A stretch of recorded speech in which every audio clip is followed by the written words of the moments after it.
Hello everybody and welcome back to Mutti Plays Pokemon Sapphire version. Today we are going to check out the rest of Route 120. And I think that's about it. Yep. Now, something I discovered when I was recording for this part. As you can see, when Castform transformed into its rainy weather form, it became weak to electric attacks. So, Castform does change type when it changes forms. So, yes, whee! And,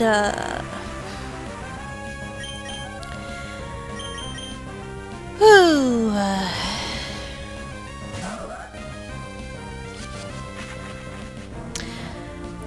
how are you guys doing, huh? You doing okay? Able to, get past things? Get through things, even though, Sandy is occurring, if you're on the East Coast?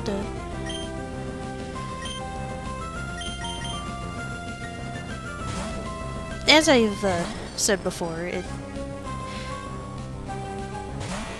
I'm too far inland to really be hit by Sandy, but, well, the worst part of Sandy, at least, but I am somehow magically within range of her winds, and, like, it is making it really cold. I have to put on so much warm weather stuff. Crap, did I go over coughing? Coughing, pure poison, has the ability to levitate, I believe, so, not weak to ground type attacks, so just hit it with the psychic attacks. And, what are we? Ah, yes, nothing too special about this little area back here, but it does have 3 Sapphire berry trees and a spot where you can make a secret base. Whenever you see one of those big bushes, you can, use secret power to make a secret base in the middle of the bush thingy. And oh my gosh, this sprite, how they do Milotic. Oh my gosh, it is so much more beautiful than the way they're doing it nowadays. It's probably a big part of why I had such attachment for the Pokemon back in the days of Gen 3. And kind of Gen 4. But, Milotic, the evolved form of Feebas, pure water, so it has the same weaknesses. Evolves by maxing out its beauty stat,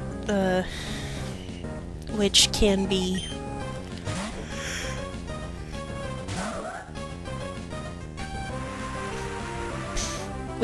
boosted by upping the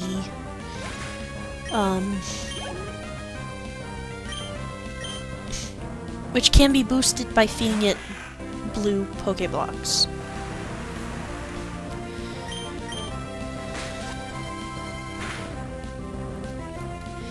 And, over down here in this little area,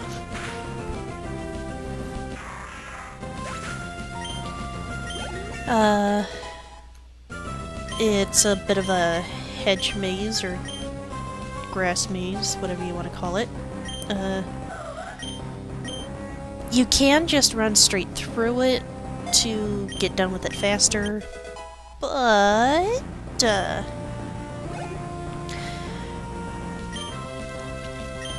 I just like moving through the clear parts out of habit. So,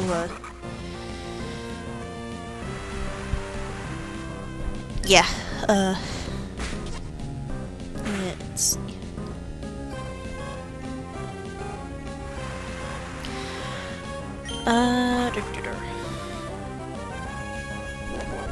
Okay, more con, stories, kind of. Let's see, after Nikozawa, I was Yachiru from Bleach. And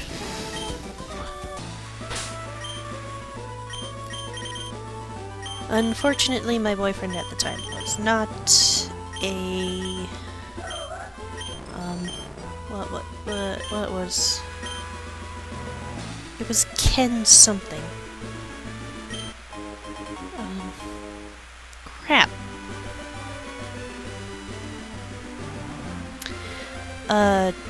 Ken-chan. But so I could not have fun hanging over his shoulder. And I think the one time I got into a photo shoot, I couldn't really find a place to be noticed. And if I could find a place, I ended up being blocked by somebody, so... bleh. And that same photo shoot, there was actually a shorter person playing Yachiru, so that made it really, really fun. She said she thought that mine was the best cosplay, and I said I thought hers was the best cosplay, because she actually matched the height, and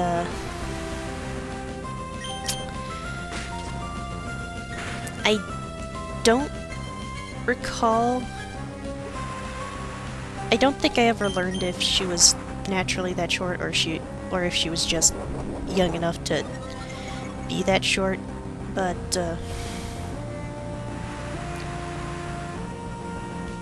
I think I want to say it was the latter. At least that's what my memory is telling me from how she was built.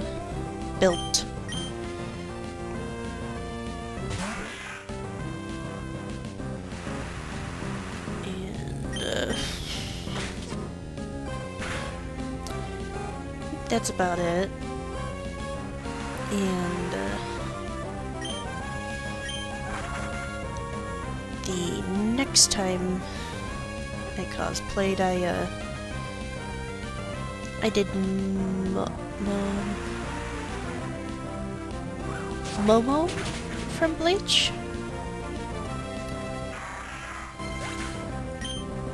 But I wasn't able to get my hair dyed to match the color, so I only had it in the style with the little hair thingy, which I made the bun holder myself. I had enough spare white cloth laying around that I could do that. And but towards the end of the con, I just got lazy and took my hair down, took off the lieutenant badge, and just went as a generic Shinigami.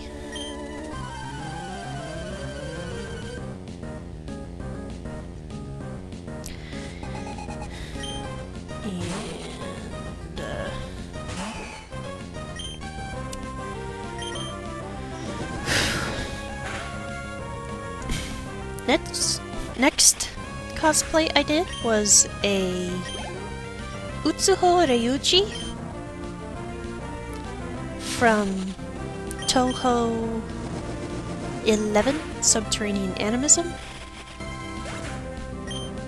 and I made the hand cannon out of cardboard, and painted it with acrylic, which, let me tell you something. Acrylic is essentially a plasticky material, and when you put it on another plasticky material, it will chip. So, if you're gonna paint acrylic onto a plasticky material, you might want to, get some finish or something that prevents chipping.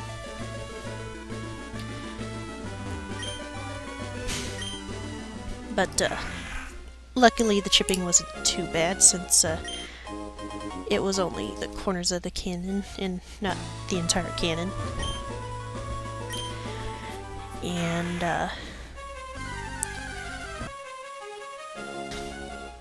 I had made a, concrete encasing for my foot, but it pretty much fell apart, like, right when I got to the con.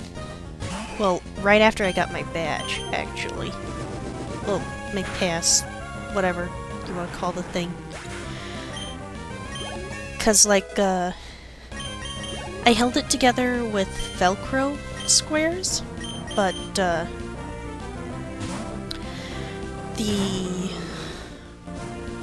I had stuck the Velcro onto plastic.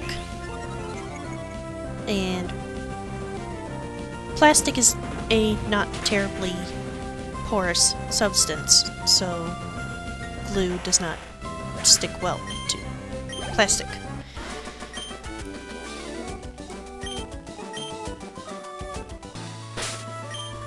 Well, to be technical, it was clear plastic tape.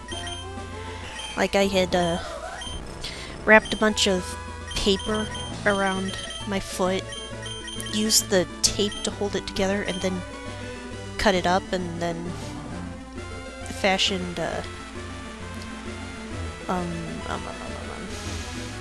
pieces to hold the thing together, because somehow after I cut it, it just wouldn't close up the way I had it while it was wrapped around my foot. So making the things helped to cover up the spaces. But next time I do that again, I am going to put the Velcro on before I start the snipping, so that I can actually have the Velcro sticking. And basically what I did, after I put the tape on and the Velcro strips, I had peeled apart packaging peanuts and covered the packaging peanuts with gray paint, and I always use acrylic because that's just the paint that I'm most familiar with, so I'm therefore the most familiar with how that one works. And so I thought the gray over the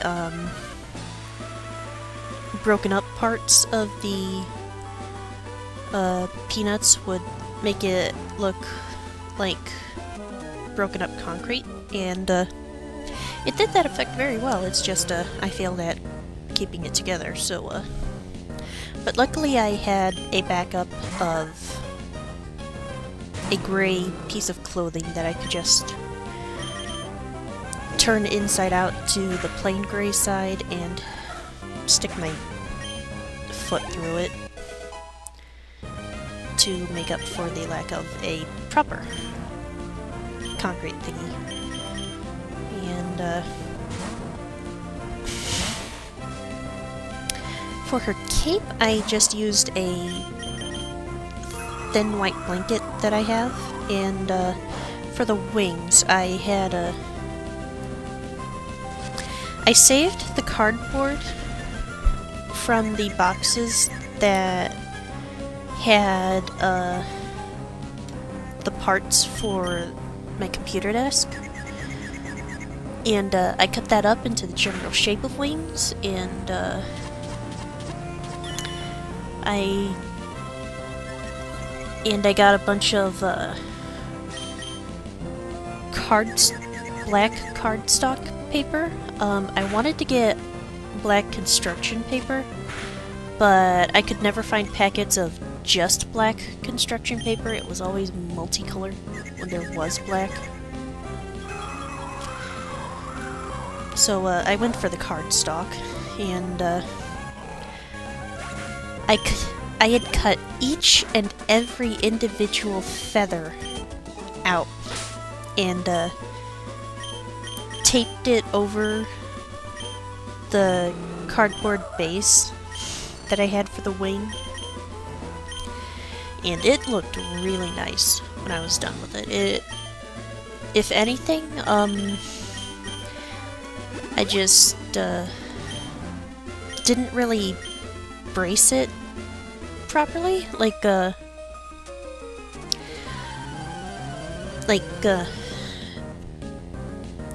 strings that I had used. I only fashioned a back piece so that it went over my armpits, and if you only do that, it's gonna hurt it's gonna hurt after a while. But at the convention that I used that costume in, I went to a how to make wings panel, and one suggestion that I really want to try is that have the armpit brace. If you do have the armpit brace, also have a string going around your chest under the costume if you can, so that the weight of the wings is not just being put on your armpits but also on your chest, and that will prevent hurting and stuffs. And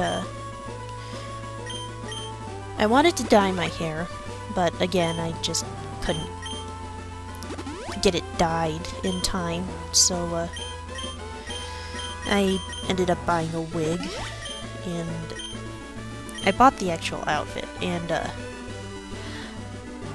one thing, I used boots with high heels for the entire weekend, and oh my gosh, my feet hurt so much. I am not gonna look forward to when I cosplay a slender gal at the next con. And I am running out of footage to commentate over, so I will see you guys next time on Mutti Plays Pokemon Sapphire version. See you guys then!